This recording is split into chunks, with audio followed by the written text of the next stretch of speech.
Hey guys, today I want to show you the difference between the juicer that's been in my family for the past 20 years and the juicer that's been in my family for the past 2 days. The first thing I hate is how small I have to cut my fruits. Look at how small this opening is. It doesn't fit an apple. I have to cut these tiny, and after cutting them, sometimes it just doesn't fit. Okay, so let's start juicing.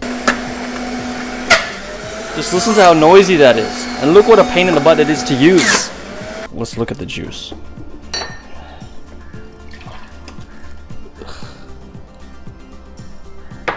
That's all I got. I used 3 apples and 1 carrot, and that's all the juice I got. Now I want to show you what it's like to use my Kuvings EVO700.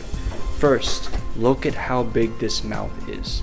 Now I want to show you how easy it is to use. Just turn the machine on, take an apple, no cutting, 1 push. And that's all it takes. And you can see the juicer actually squeezing out all the apple juice.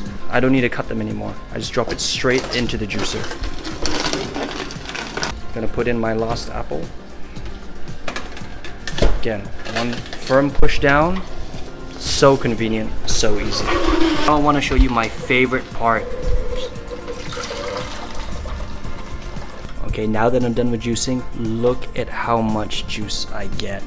From the same ingredients, fill the cup to the brim. Upgrade your life, upgrade your juicer. Get a Kuvings.